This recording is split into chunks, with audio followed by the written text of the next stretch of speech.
where do I stand in life financially to then be able to choose how I want to invest. Can I invest? Do I have enough capital? Do I have enough runway to be able to sustain that investment if I ever choose to go down that path? And I just set a goal as to where you think you're comfortable investing and make it happen. Because if you keep just waiting for the perfect time, you're going to beat yourself up every single time and say, man, I wish I would have done it yesterday when the rate was 2.265. Take action. And if you can't take action right away, figure out what it's going to take for you to take that action. Are you feeling stuck, lost, tired, or uninspired? We've all been there, including myself. I'm Coach Des, mindset motivator and lifestyle entrepreneur. I'm here to tell you that the best, unapologetic, and limitless version of yourself is yet to come. The Born Unbreakable podcast is here to inspire just that. With motivating guests from all different walks of life and around the world, their stories will empower you to unlock abundance and your unbreakable spirit. Do you need accountability? Reach out to me for a free consultation of how I can support you in reaching your maximum potential. Welcome to the Born Unbreakable podcast, where today we are overcoming our technical difficulties with technology. My guest, Jaspreet, is helping me learn how to use my computer the right way. It's been a real treat. It's been a delightful day. But I'm very excited to have my guest, Jaspreet Baveja, on the podcast today because he has a very important job and a fancy title.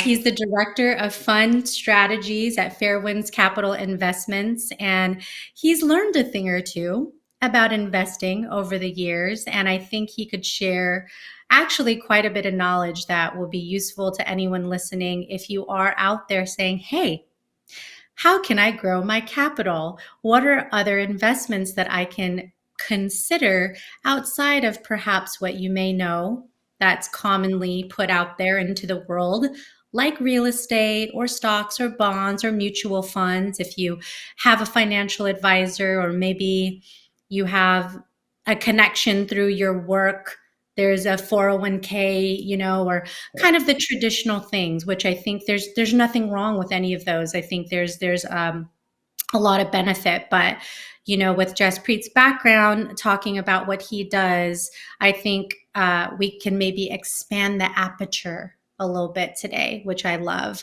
because this is an interesting market that we're in. And, when we have economic ups and downs, sometimes diversification is a great thing to consider, so you don't put all your financial eggs in one basket.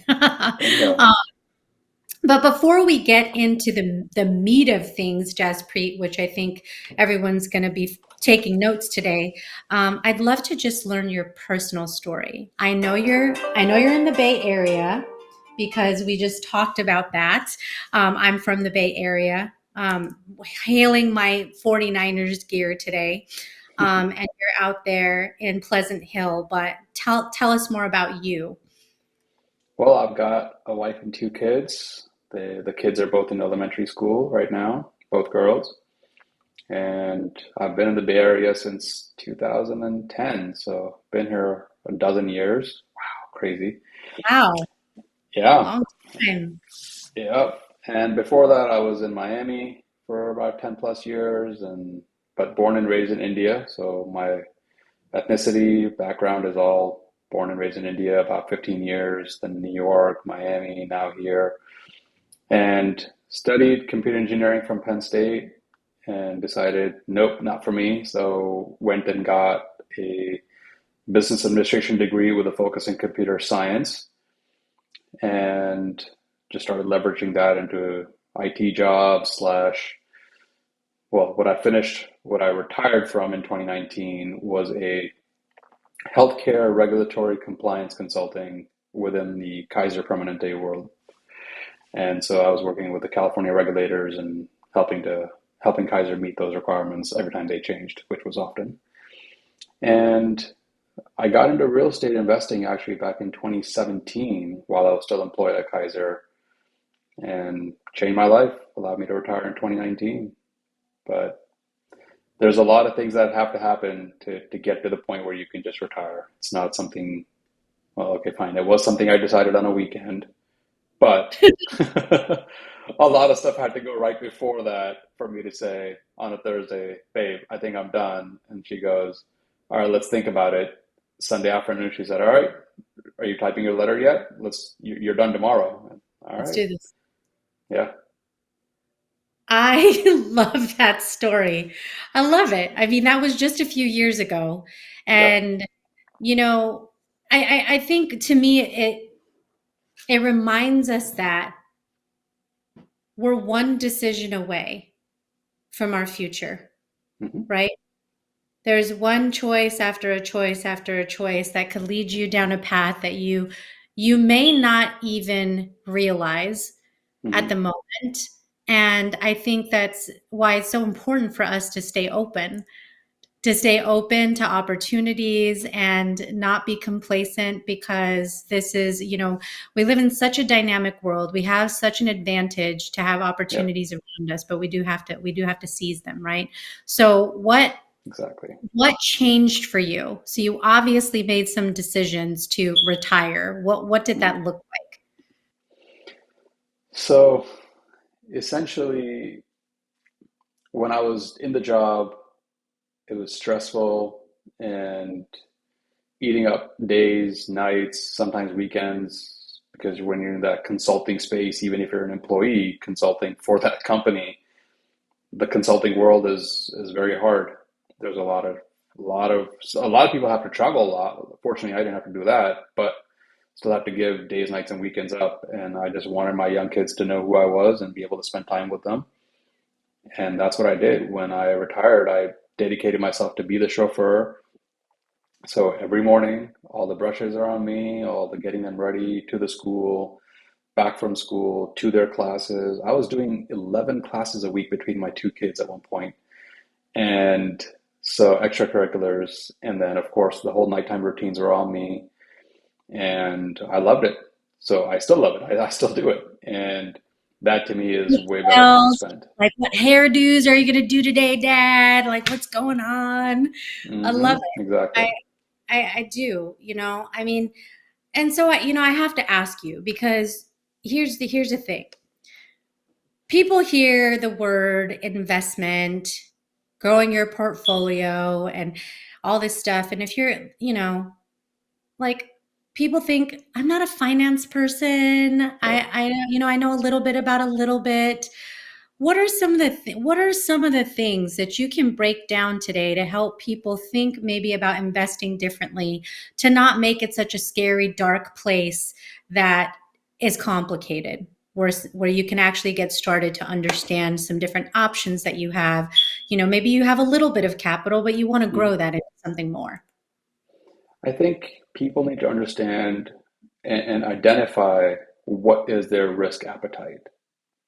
And I think that's going to be the key to then choosing where, how aggressively, how much, how frequently, and durations that you invest for.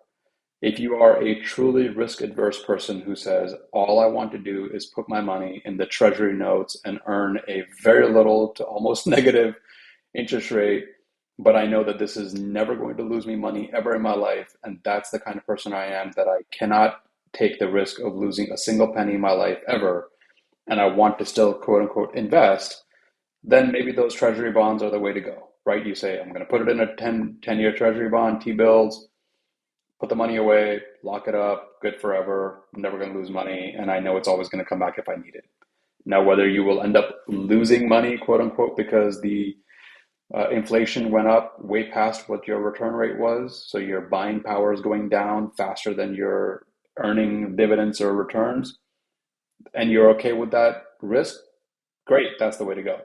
If you want to be a little bit more aggressive and say, hey, listen, I want to put it into something which is a little bit more stable, and I want no dividends, I don't care about that. I just want to know that this thing is going to appreciate, and something like Apple or Google stocks, where you just put it in and set it and forget it and say, I'm never going to touch this thing until 20 years from now when I'm ready to retire and I need some cash infusion and I'm going to sell this thing. Maybe that's the route you go. And then as you get more aggressive in your investment approach and say, I want to aggressively grow the amount of investable capital I have by taking a little bit of higher risk up front and putting money into something that may, let's say, double my money in 3 to 5 years. And I want to get into those things knowing the risk is high, but I know the return is going to be amazing. I want to explore these options. And then you start researching as to what are those options. And then you find people that are in that circle of investments. And real estate can be that. It's not always, but it can be that. And so you then find, okay, well, who are the operators slash managers or people that are in this space that I can learn from? And I think that's the way you want to go, is just to say, how much money do I have now? How much money do I want to have in investable capital? And I keep saying this investable capital because I want people to understand that every dollar you have in your checking or savings account should not be investable money. You need to have reserves. You need to know, how much runway do I have? How much money do I have saved up for those emergencies things?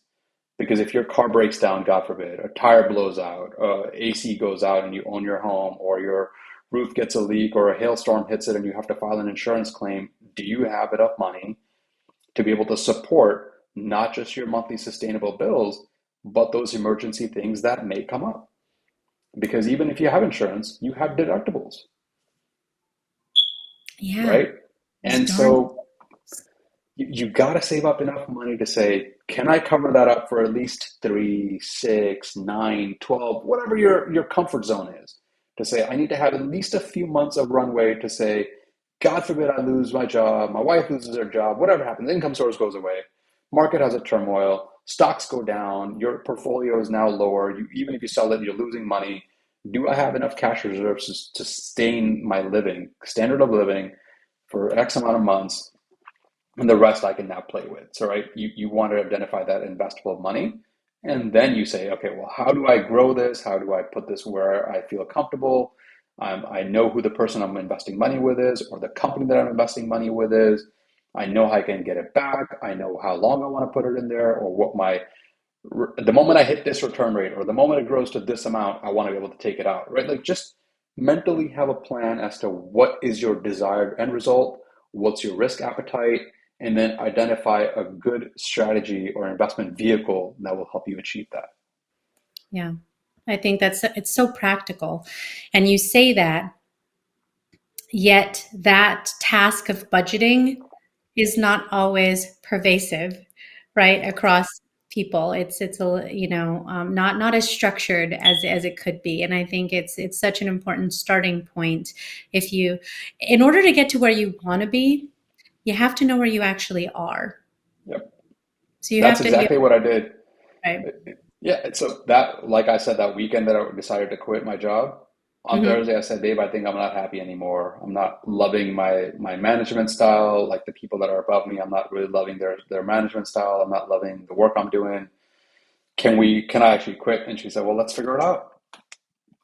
So my consultant brain kicked in, picked up an Excel spreadsheet, created a whole new one from scratch, downloaded every spreadsheet that I could get from every bank statement, every credit card statement, every mortgage statement, everything we had, outgoing and incoming, got it all into one place, knew to the line item, to the penny, how much goes into the house, how much goes into groceries, how much goes into the kids' classes, how much goes into our travel, how much goes into taxes, whether that be property taxes, whether that be our, IRS or California FTB or anything we had.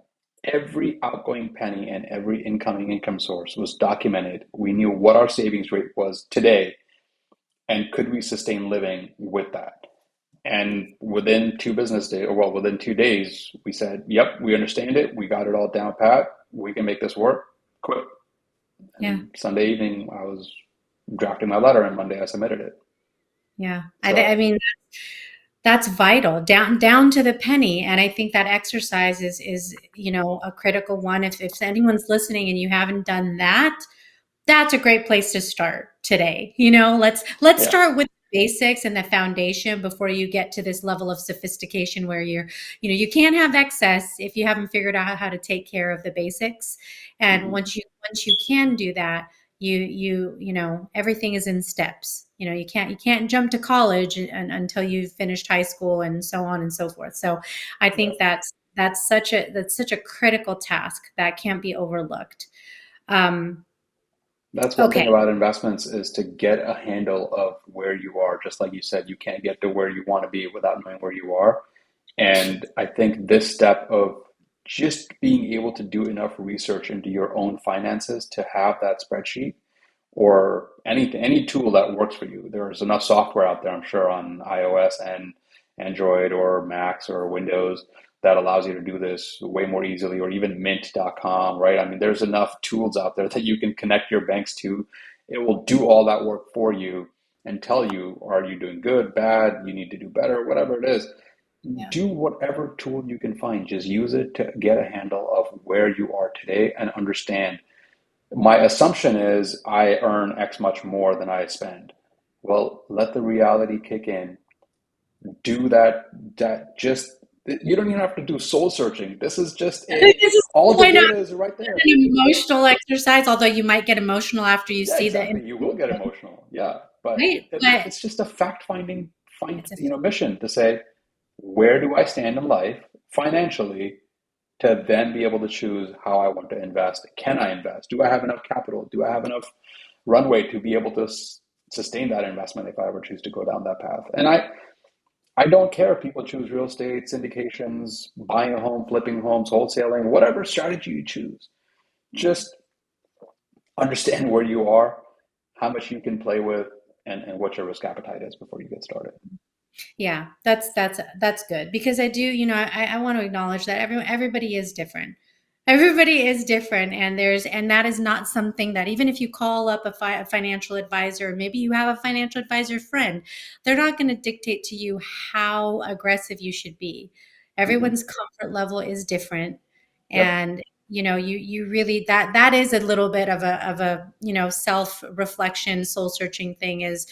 Um, are you trying to become a mogul where you own this whole empire? Or are you like, listen, I want to move to Costa Rica and never have to really think about any kind of major bills. Like those are two Yep. totally different stories. But I think, Yep. grounding yourself is one element, and don't be afraid to envision where you want to actually go. Yep. If you have a better idea in the next, let's even just say 1 year, before you get even too far out ahead of your skis into 5 years and beyond, which, eventually that's a good place to land.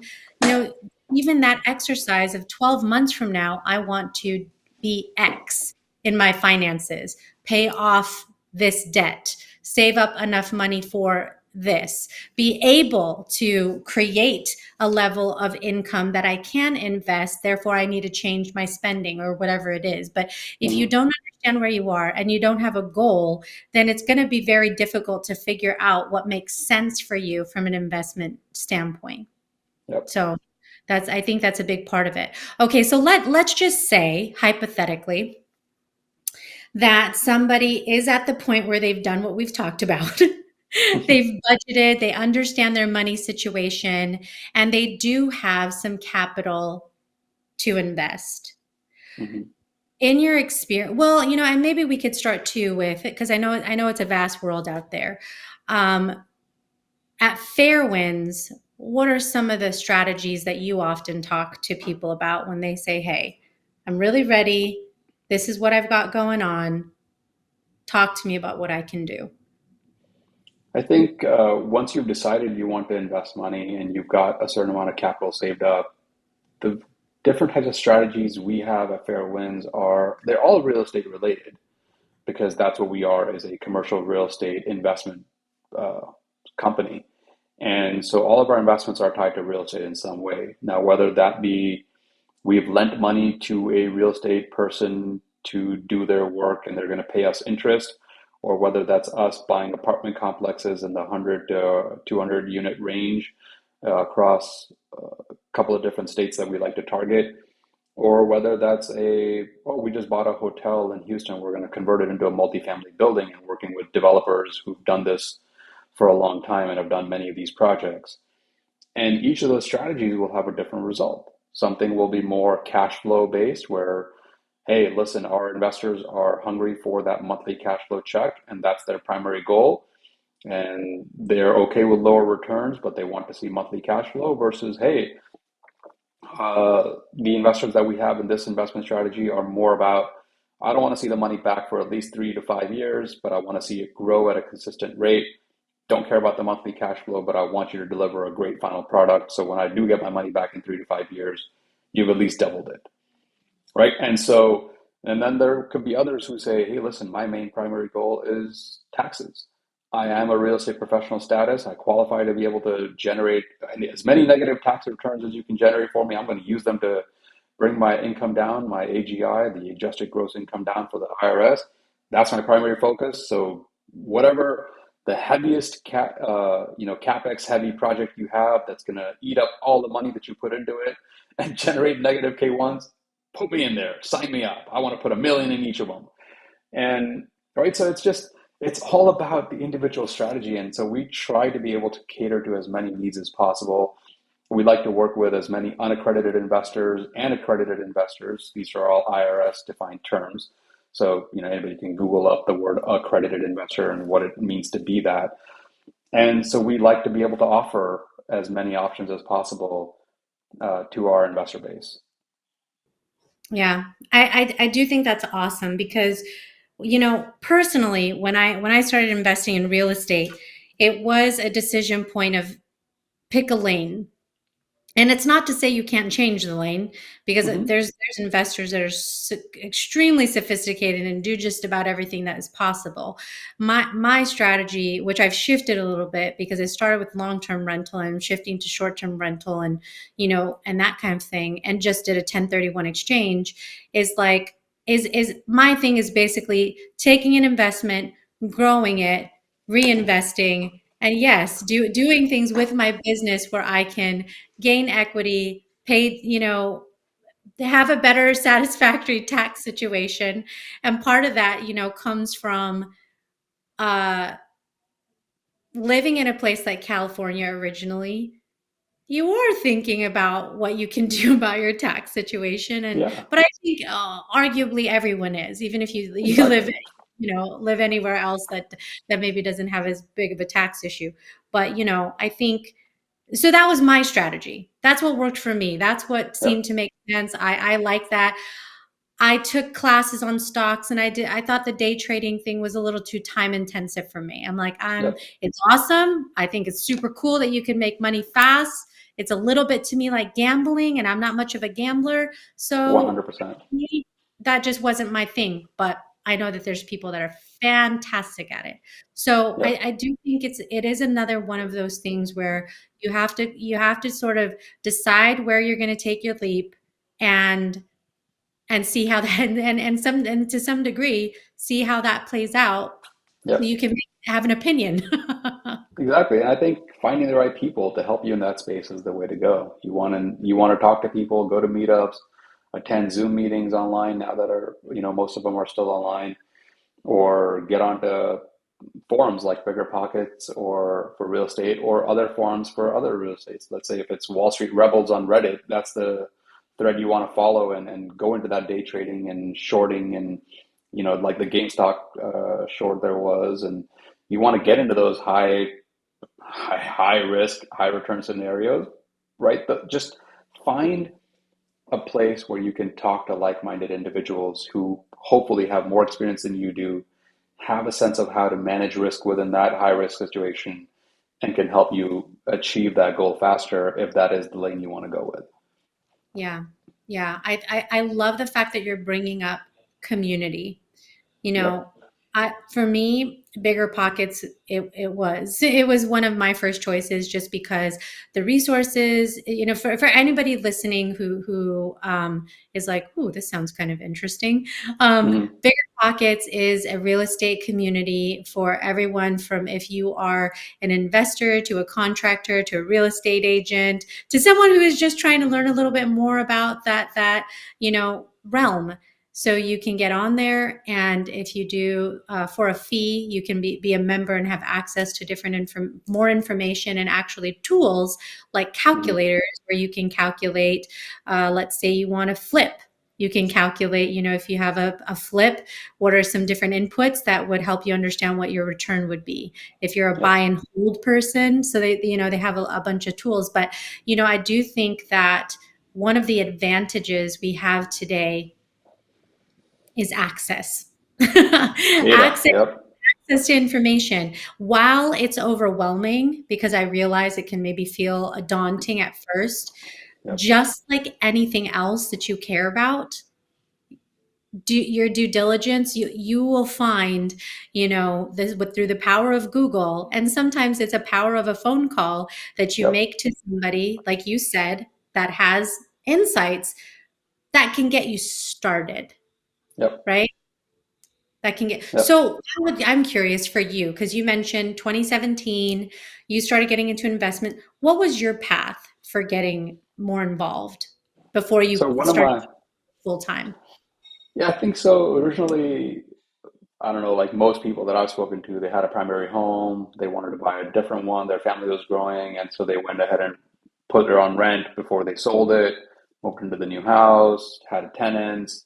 Some have kept them, some have had horrible experiences and sold them. I was one of those guys. I had a horrible experience in renting to a California tenant, sold the property, and so I had a couple of those experiences in California, and I said, you know what, I'm just tired of this. Maybe I don't want to do real estate ever.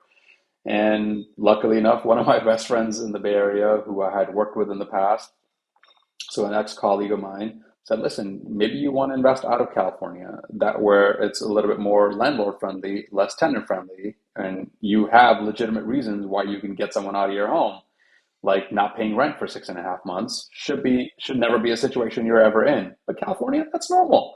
6.5 months, you got lucky.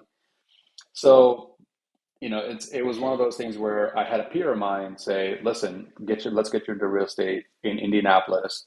And I said, "Indianapolis, dude, that's thousands of miles away. Why? How would I ever go there? Right? Why would I ever go there? How am I going to manage it? Who's going to look after it?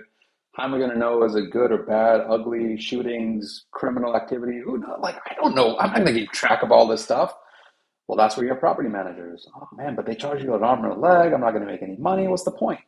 So leveraging his network was the key to my starting in that journey and eventually choosing, okay, long-term rentals maybe not it for me in the C minus areas, and maybe the B areas is the way to go. Who knows, right? Whatever you choose to do. But essentially that's how I got started. Was one of my best friends here said, listen, let's take you to Indianapolis. I Before ever going there, I ended up buying 8 units within 6 months, and that's how I got started. But since then, I got into private lending. I did flips. I've helped wholesalers. I've helped buy and hold guys, short-term rental people, BRRRRs. The people who are familiar with the strategy of buy, rehab, rent, refinance, repeat. And so I've been in that space now because that one initial investment into a duplex in Indianapolis in 2017, and Yeah. I can't thank him enough for it. Yeah. Well, and here's the thing, and I love your story so much, Jaspreet. It makes me so excited, because it really is. You and I were talking about, you're one decision away. You're one decision away. For me, it was exactly the same. Wanted to Mhm. buy a house, but wanted to see if I could do the rental thing. So I've bought and hold a few times. Now I've reinvested into another property, and I'm going to try this other strategy. But you know, one of the things with real estate, because here's, and I would love your opinion on this, because right now we hear, oh, this is a challenging market, right? Which is Mhm. true. Interest rates are going up. Not really ideal. Is it Yeah. fun to buy? I just did it. Is it fun to buy in a market where your interest rate is higher than you would like, even when you have excellent credit and all this stuff?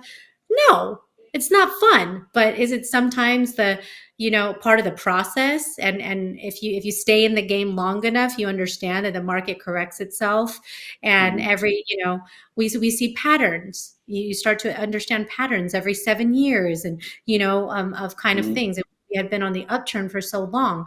You can't be afraid of the industry and the market, because you know for forever, the Yeah.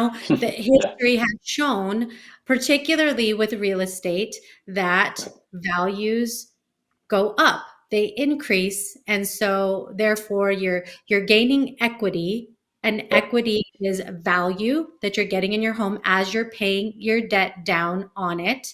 And Yep. then, and you have the tax advantage of owning something, and that's an important part of it too, because as you continue to grow, then you do become those people that have more money and need to really put it in places to Yep. protect your assets. But so if you're listening right now and thinking like, ugh, where do you get started? We just provided two examples of how to do that. So Mhm. it does take time, but Yep. if you set an intention, you can. And your first investment doesn't have to be this crazy thing. You actually can do long-term real estate investing. Doesn't have to be in your backyard, but like you pointed out, you can start by understanding what network there is that you may be able to tap into at a market Yep. where you can afford, because Yep. that's what you did, right? Yep.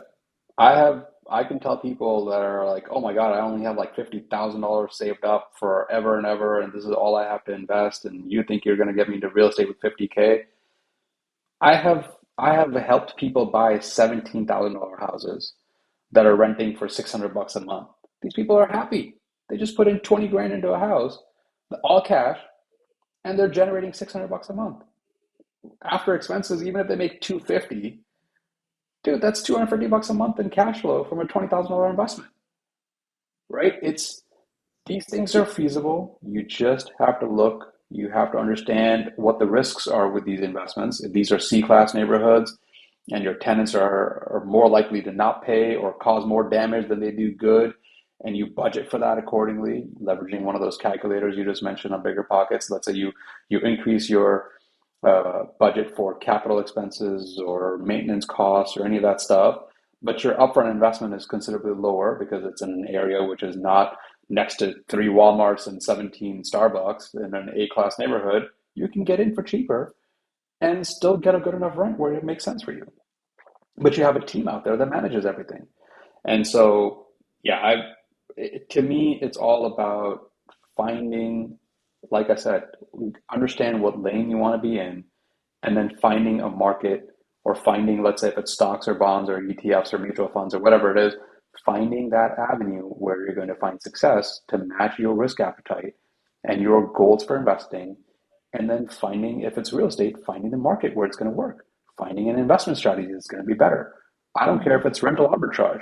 You can get into rental arbitrage for like 5, 7 grand up front. Yeah, Plus, you can put all the furniture on a 0% interest credit card exactly. using debt wisely. Don't Yes. use bad debt, use debt wisely.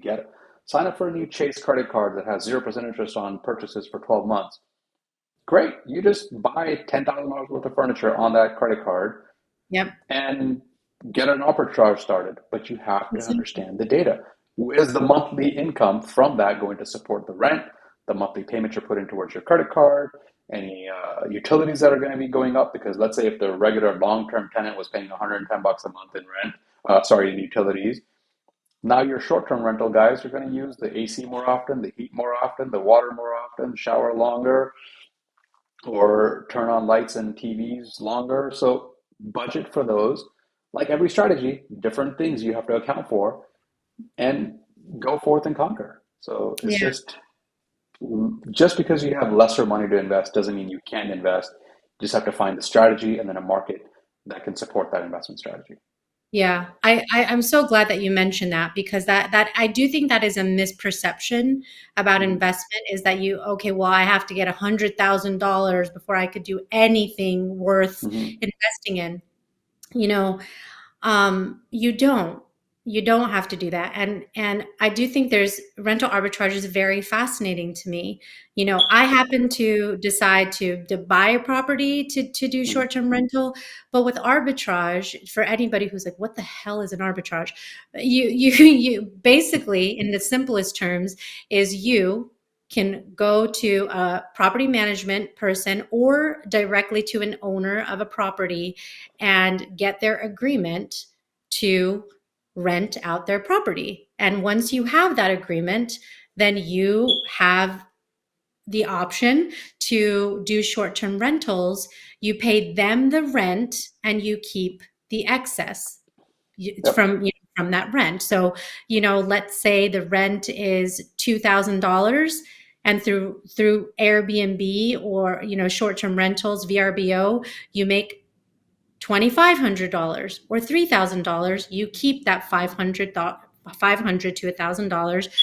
And of course, you account for all the things that Jaspreet is talking about, which is the utilities, the maintenance, the cleaning, things of that nature. And then but as long as you're coming out in the positive and you understand the tools that are out there to support you. So there's a tool called AirDNA, Yep. and you go on there. You can pay a fee to be able to get more detailed information on it, but it will show you right there of like properties how much they're renting their stuff out for. So it's your way to understand the market. What is the Yep. market doing? So you don't overprice, underprice, and you can adjust your prices based on a conference being in town, a sports event coming to town, or Hmm. whatever that may be. So if you're new to this, that could be a very interesting way with something like 5 to 7K getting started, then putting 20% down on an investment property, which is probably a substantially you know more Sometimes amount. even 25% down for investment properties. Most banks require 25% down now. It does. It does. And I just experienced that. It was a real Hmm. treat. I will But even say that this is October 2022 right now, and yeah, most banks are likely going to ask for 30 to 35% down. As the yeah, rates keep going up, they're going to see more risk in the market, and they want you to put more of your money at risk than them, because a bank is not out there to lose money. They're out no. there to reduce their risk as much as possible and to get as much returns as possible, and that's their primary goal. As a Mhm. lender on almost 300 plus transactions, I can tell you that's been my strategy, and I want to Like, reduce my hold risk. on. Don't ask me to take all the risk here. What are you Exactly. going to do in this deal, right? What's your Now, skin in the game? yeah, what's your skin in the game? And I had to figure that out, as an investor, what that was, and figure out the price point and everything I needed to do to have the capital to invest in something bigger than what I was doing Hmm. previously. But that's just, a learning process. So I think you brought up something really important. I want to get your opinion on it, because right now, yes, the interest rate is rising. It's absolutely, higher than what we've seen in all these years where everyone's so excited. A year ago, it was like, oh my gosh, if I could get 3%, that is just amazing. I know that Yeah. was exciting for me when I got my first thing that was under 3%, and now Hmm. it's like, hey, how about 6.5? How about 7? How does that sound to you? Ooh, not Yeah. that great. But what would you say to somebody who's like, well, I want to invest right now, but I'm scared because this market is scary. I just don't know. Should I just wait 6 months to a year? What would you tell that person? It's all about the research, determining what kind of risk portfolio or risk appetite you have. If you are an extremely risk adverse person and have no appetite for risk, and you'd rather not risk a dime of yours being lost ever, then maybe that's the only strategy you have, is to stay away, be okay with saying, if I see this market boom in the next 3 months, and I won't beat myself up for it because my risk portfolio or my risk appetite told me I am not comfortable with that risk, and you're okay accepting that, stay out of the market. I don't care if it's a real estate market or stock market or whatever it is you choose to stay out of, but stay comfortable up to the point where you can say, okay, well, you know what? I chose that I'm going to be an investor, and my investment sort of risk appetite was low. So I'm going to stay out for now, but I know I'm ready to go in when ABC happens. Set targets. And if those targets get met, pounce and attack.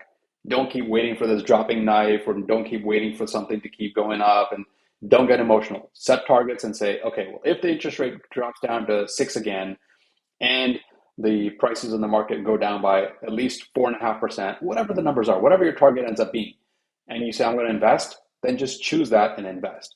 Now, if it goes steadily, just boom, within a day, it's dropping 4% a day or something like that, sure, maybe you change your ideas. But if you're seeing a gradual decline or you're seeing a gradual change to whether it be an increase or decrease in whatever metric you're tracking to get to that goal that you had in mind of investing, that's it. Just set a goal as to where you think you're comfortable investing and make it happen. Because if you keep just waiting for the perfect time, you're going to beat yourself up every single time and say, man, I wish I would have done it yesterday when the rate was 2.265 versus what is, now it's 2.75 and Right. or 2.275, right? And you're going, man, that 100th of a percent is darn, I missed out and I'm going to hate myself. Don't do that to yourself. It's investing. It's never going to be the perfect day and the perfect minute. Just something that's going to meet your goals, your needs, and make it happen. Yeah. You're you're so right. I do think that there's a level of, and I want to acknowledge that if this is something that is new to you, it is a little different. It's a little scary. Doing anything that you do for the first time, and all of us could sit here and remember, gosh, the first time you did something that was completely unknown to you or foreign, it does feel scary. But part of that feeling is growth. Mm-hmm. So with that anxiety, with that fear, comes growth, and that's how you know that you're at that place where you're ready to get out of your comfort zone. We don't experience growth in our comfort zone. Nope. Now the thing about it, and I want to be clear about this. If you're happy with where you are, there's nothing wrong with that. You don't Nope. have to do anything. You don't have to change what you're doing. It's just to say, I'm really on this like mission right now of radical self-awareness. And basically what that means is to just always take a conscientious look of where you're at in all the categories. I mean, today we're talking about finances and investments. That's the topic we're talking about. But I would say do that for all the things in your life, whether it's your Yep. relationships, your spirituality. If there's anything where you're like, I haven't really paid attention to this. It's just I don't remember the last time. I don't even know what a gym is. I don't really care what that is. I mean, and maybe, we go through seasons. We go Yep. through seasons in our life where, like, yeah, I really don't want to expend my energy on that. But then you come back around and go, okay, my financial situation, I've got it to where I need to be. Health, not so great. Let me see what I can do about that. When you have a consciousness of radical self-awareness, you're gonna go through your motions and Yep. figure out where you need to pay attention. So, Yep. I just want to stress that because, without that, you will just be wandering aimlessly. Yep. And I don't think anyone's coming to a podcast on self-help called Born Unbreakable if you're wanting to wander aimlessly. I don't think so. No. So, right? Unless you I want mean, to wander aimlessly in Venice for no reason for three unless it's days, that, maybe Greece, I'm maybe okay more. with that. There's probably some places where that could be acceptable. But Yeah. I think that intentionality is just it's such a good thing for us to adopt, because Yep. with intention comes action, and with action comes outcomes. Yep. And I just love your story because you're practicing something. And I think about, like, you having two daughters. How cool is it that you're going to get to show them Hmm.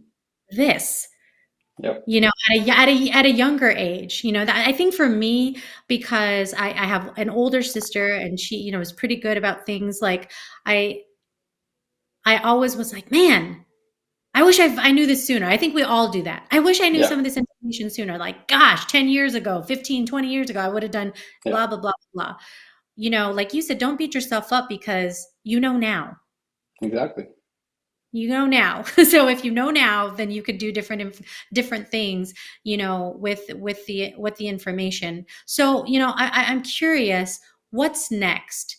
Because you've talked about the decisions that you've made that has gotten you here. When you think about the future, what are some of the things that you're thinking about from an investment perspective? I'm trying to think of more investment options where I have to spend less time in managing them and more time enjoying my life, even beyond what I am at. And like you said, there's seasons, right? When I retired, quote unquote, retired from Kaiser and didn't have a job anymore, My investment strategy was generating just as much income as my Kaiser W-2 was. And I was doing that with less than 8, maybe even 6 hours a week of my time. Amazing. And only when I decided I want to grow this further, I want to have more assets under management, I want to have a bigger portfolio, I want to have a larger net worth, I want to have a larger nest egg, did I go back into, all right, let's get into managing syndications and joining a team that's doing that. And now I'm spending a good 40 plus hours a week.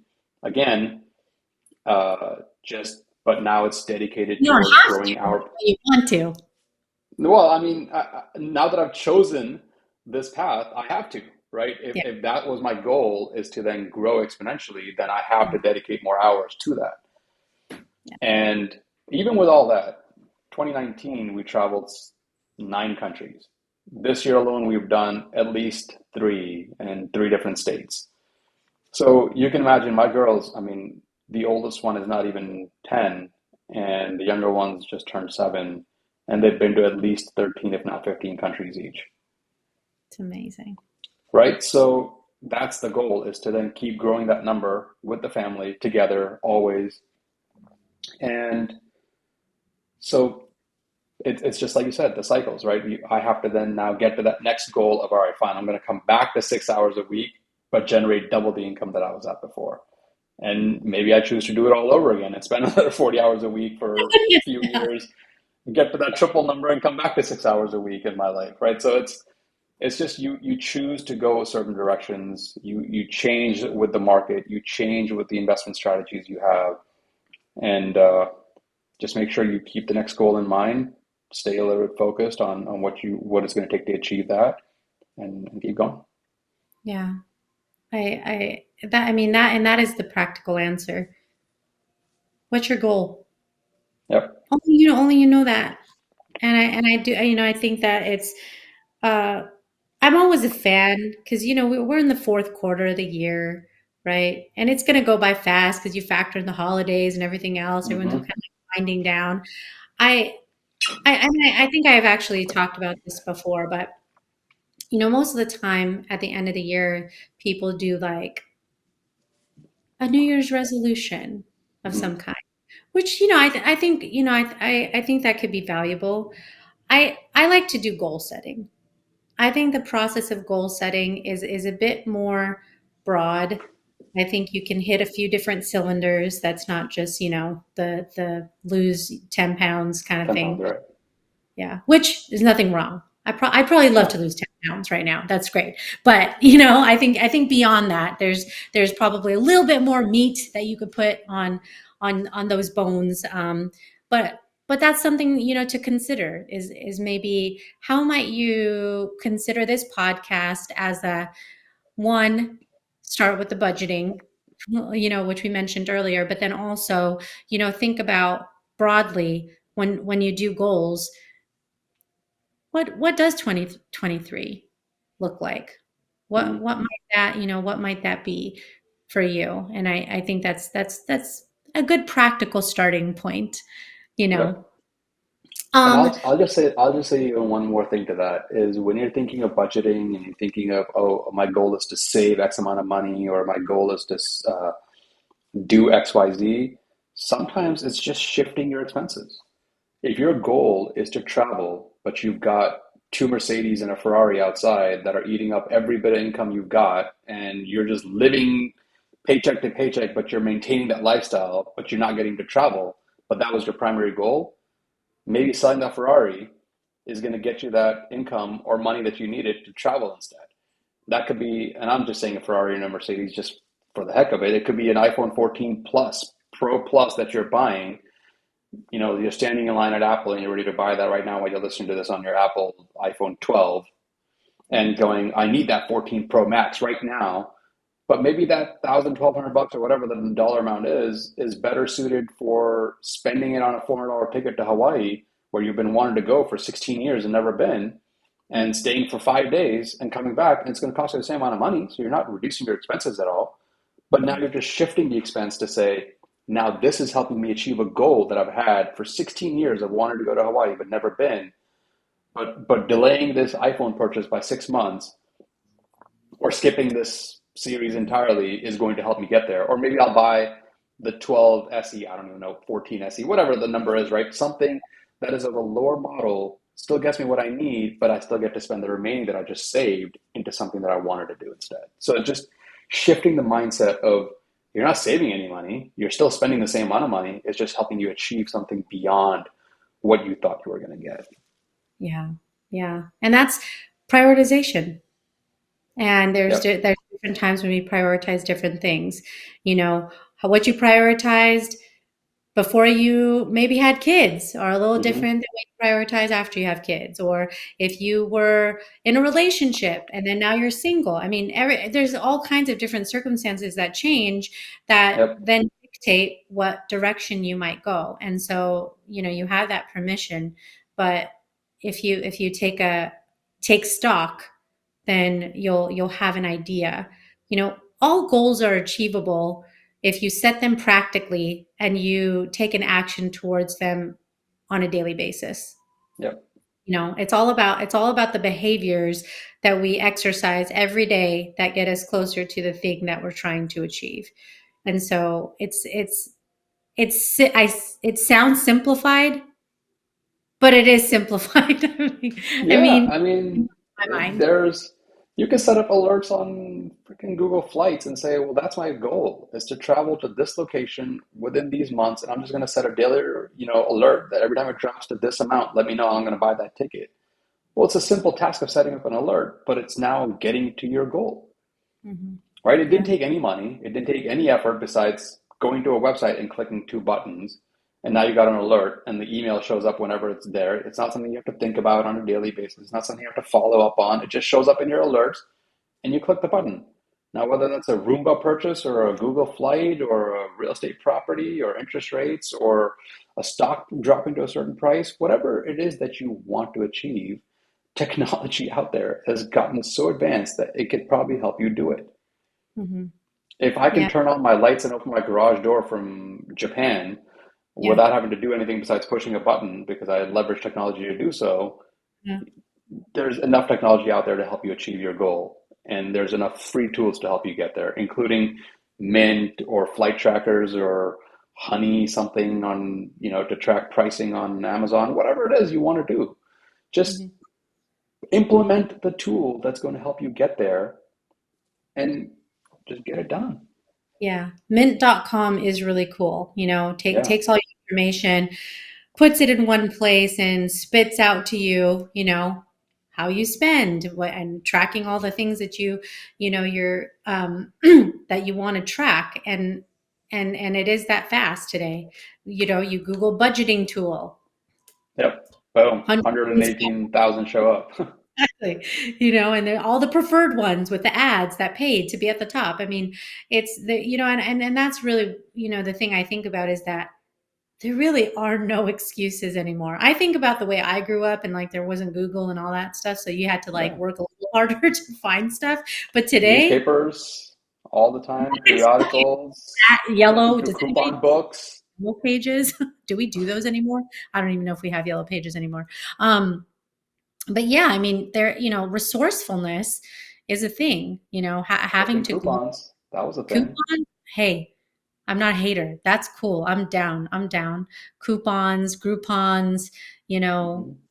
every time I buy something, I'm like, is there a promo code for this? Because I'd Exactly. really save like $2.50 right now. That would be really amazing. Yes. Like, Buy that extra piece of gum that I wanted. yeah, I mean, I'm always doing that. I'm like, there's got to be a coupon code somewhere Can I for get this. cash back if I use this card instead of that one? Exactly. 48 cents. Yes. Yes, I love it. I love deals like that, sales like that. I mean, Yeah. it doesn't take much. It doesn't No, take much. that's exactly it.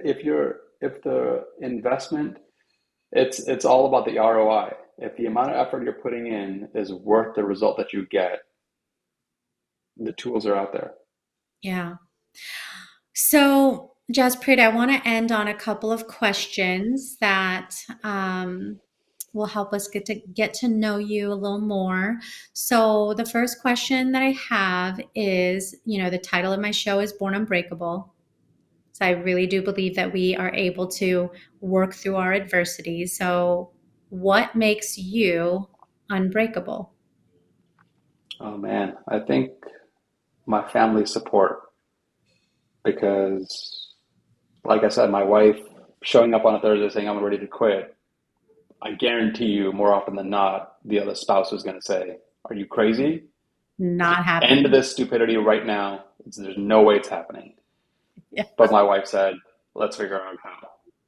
it's amazing. And uh, I mean, I did a flip in Austin once in Texas, and I lost, I think, like 48 grand on this flip after 16 long ordeal-filled months of trying to manage it remotely and firing two GCs and yada, yada, yada, right?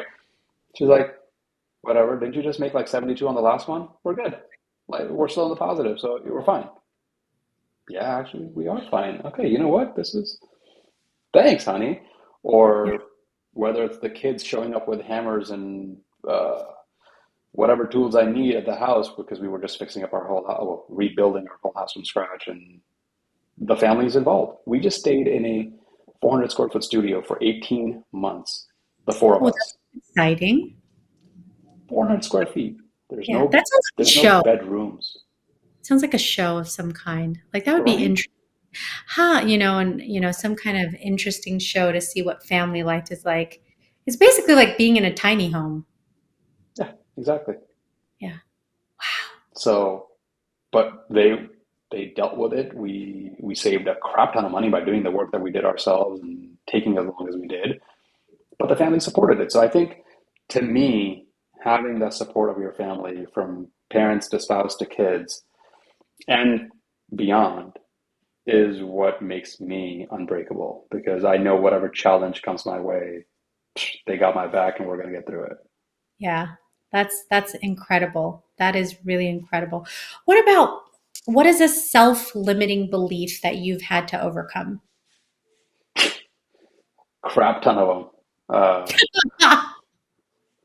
I You're like, mean, depends on the day. No, I'm kidding.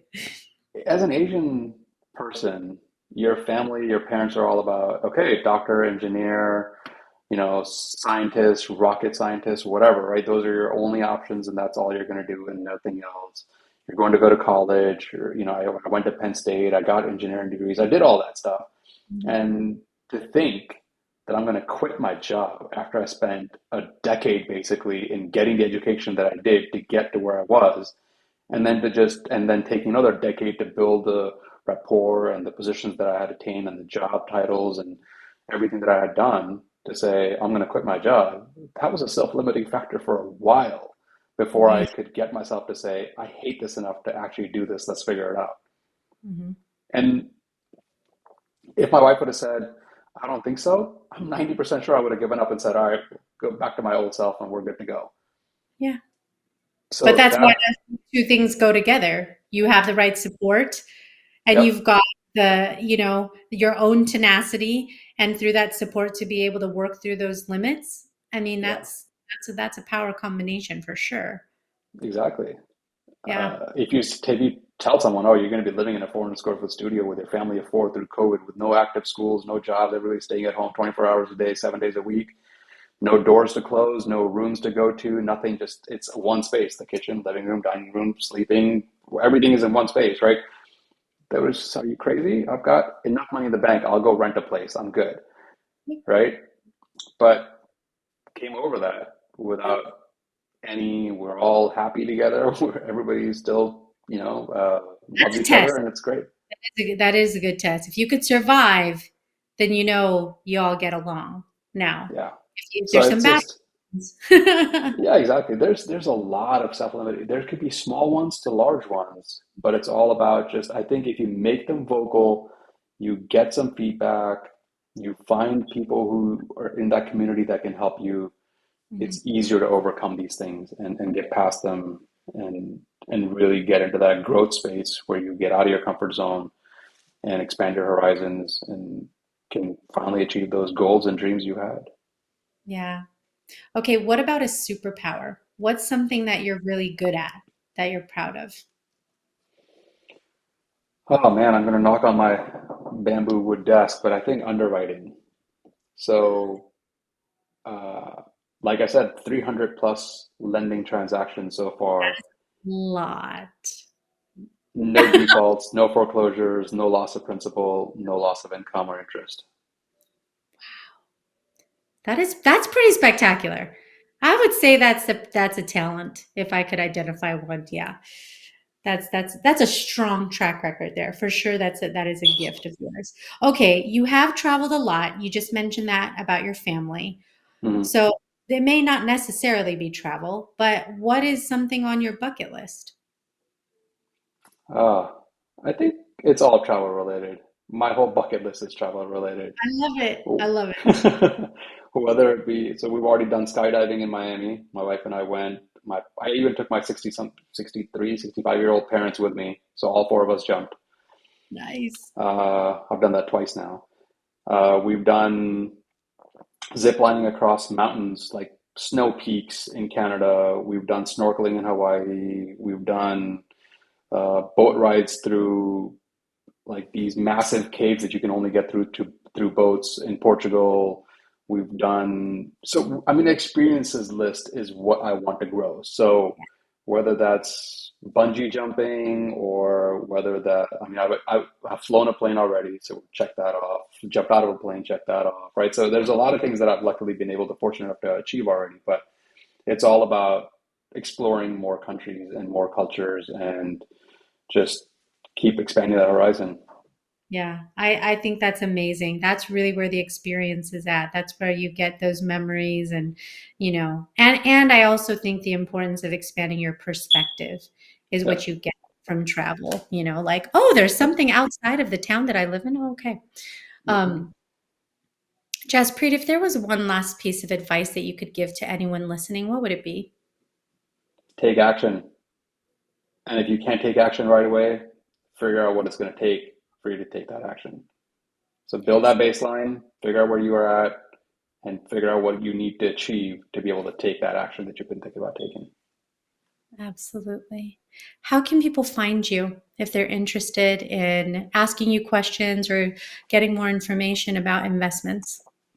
So our website is FWC, Fairwinds Capital Investments.com. And my email address is Jaspreet, Jaspreet, at FWCinvestments.com. Email me, or I can probably share my Calendly link. Once you email me, we can set up a time to talk. And depending on what investment strategy or advice you want to have, we can then choose what direction we go from there. Yeah, you are brilliant. I could talk Thank to you you. for hours. This has been awesome. I also enjoy this topic. I'm really passionate about people stepping out and finding things that can actually help them to expand, little by little and exponentially. I think it's just such a great way to impact your life and also your family, the people around you, the Yep. people you care about. So, you know, Yep. um, that is a little bit of an ask, to think about how you could do that, and hopefully you got some insights today that can help you get going or take you further if you've already started. So thank you so much for coming on the show. Thank you for having me. It was amazing. I have Radar with me for this reflection. Say hi, Radar. Say hi to the people. Oh my gosh, you are way cuter than any other little creature that could be on a podcast right now. Okay. He was eager to join me in my discussion today with Jaspreet, but yeah, he's not making his appearance until now. It was awesome. I know it's always evident anytime you hear an episode about investment of any kind that I obviously have a bias towards the topic, so I have a tendency to share my passion along with my guest, and it's just so much fun. It really is. I think when you are exploring investments, it's you treat it as a fun process. You're growing your portfolio, you're acquiring new information, you're figuring out how to grow your money, and what is not fun about that? It's challenging, of course, but what's challenging is worth it if it's going to better you, if it's going to better the people around you. So, I think that Jaspreet is such a stand-up, straightforward, top-notch person. He knows his stuff. I think and he gives such practical advice. So just to recap on some of the things that I would love for you to take away from this episode: know where you are, do your budgeting, figure out your risk, your appetite for risk, and pick a lane of where you want to spend your time investing, even if it means starting to learn about it. If you don't know something today, start getting information. Jaspreet gave his email. You could start there, or you could start with where you feel comfortable, whether that is a person that's an expert that you know, or it's doing some internet research. Just get started. The best way forward is to take one step, and one step turns into so much more later. So if you do those couple of things, you'll be off to a great start. And if you are a more sophisticated investor, maybe this is a time where you take a step back and think about your current strategy. And if there's anything that you want to add to your portfolio, maybe it's arbitrage, maybe it's something that you haven't tried yet that you just want to learn a little bit more about before you dip your toe into it. So there is a place for everyone in investing, whether you're a beginner or you're an expert. There's always something to learn. And if it's not so much about learning for you, then maybe it's about teaching. Maybe this episode will inspire you to share your knowledge with somebody who could use this kind of information to help them get ahead and to get a little further. I'm all about that here. At Born Unbreakable, it is about contribution and service and helping others, not just about yourself. So I like to encourage people to be in service, because that is truly where you get the greatest gratification and fulfillment. Thank you so much for listening to the show. Follow and subscribe if you haven't already. Remember, you're your only limit, so take action today. That was Jaspreet's last piece of advice. So I stack my hand on that. Share this episode, because I am sure that there is somebody that is going to get a lot out of it. I'll see you next time.